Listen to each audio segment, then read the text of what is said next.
Hey everybody, I hope you're having a great Labor Day weekend. I have this thought this week that comes from John chapter 5. If you read the beginning of John chapter 5, you read the story about Jesus going to this pool of Bethesda, it was known as, and this pool was a pool that was supposed to have sort of magical qualities. There were lots of people who were sick and infirmed who would lay around this pool, and the belief was that when the pool waters were stirred, when the waters were bubbled up by the spirits, that whoever got into the water first would be healed. Now, Jesus comes across a man there, and he goes directly to him. And there were hundreds of people there, but Jesus goes directly to this one man, and he asks him this question. He asks, "Do you want to be healed?"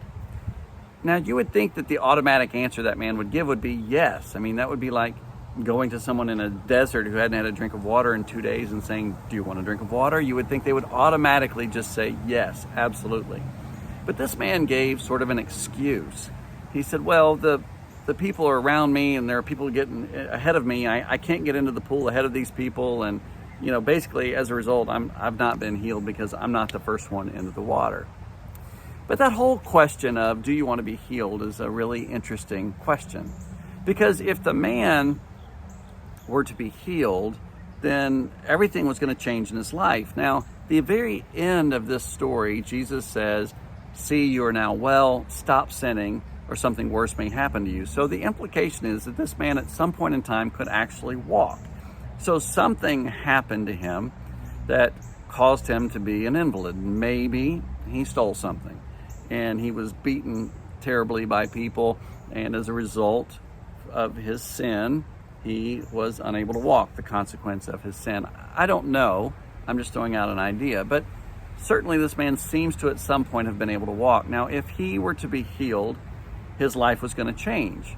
He was going to have to get a job. He would have to re-enter society. He would no longer be able to lay by that pool and beg. He might run into some of these people if he came back to the pool, and they might be frustrated or resent him because he received healing and they didn't. So there were some things in his life that were going to be different. So the question, do you want to be healed, is kind of an interesting question.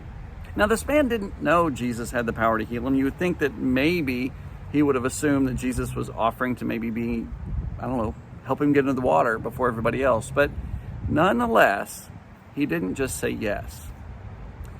I wonder if he wanted to be healed. I think he did, but he didn't just say yes. And I wonder why not. There are lots of people in life who have issues and problems, and I don't think they necessarily want to be healed. I used to work with a woman years ago who, for all intents and purposes, was a hypochondriac. Her identity was sort of wrapped up in the fact that she was always sick.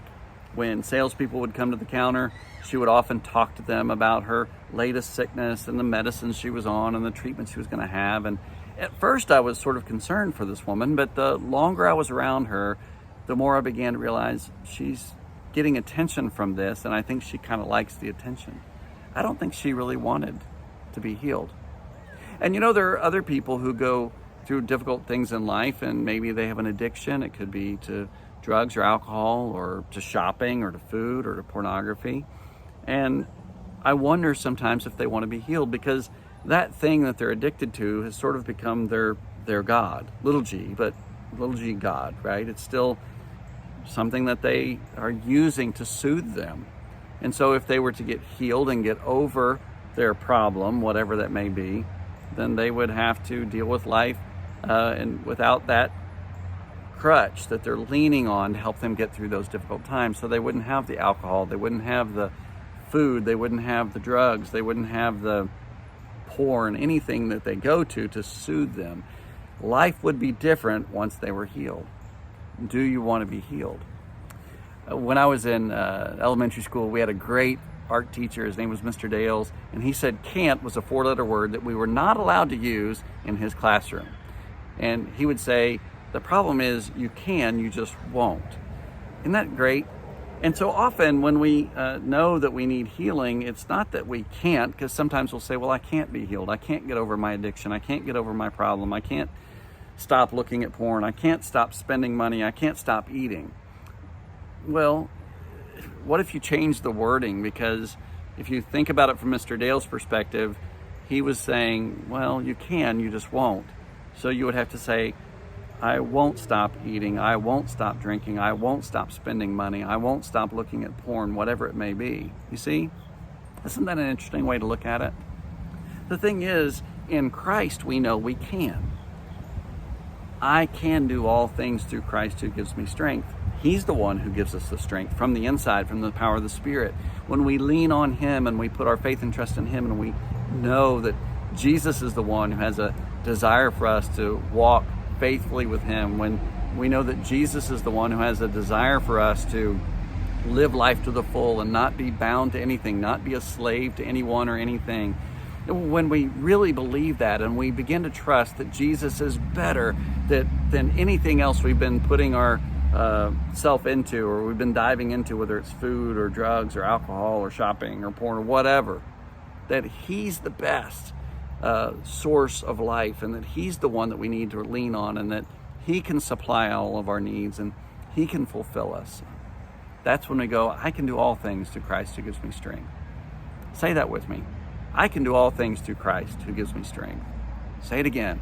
I can do all things through Christ who gives me strength. I can do all things through Christ who gives me strength. He's the source. He's the strength. He's the one that's going to give you strength to overcome. We need to remember, it's a great thing that Jesus is offering us. He wants us to get well. He wants us to live life the way we're meant to live it, in a relationship with Him at the forefront of everything in our life.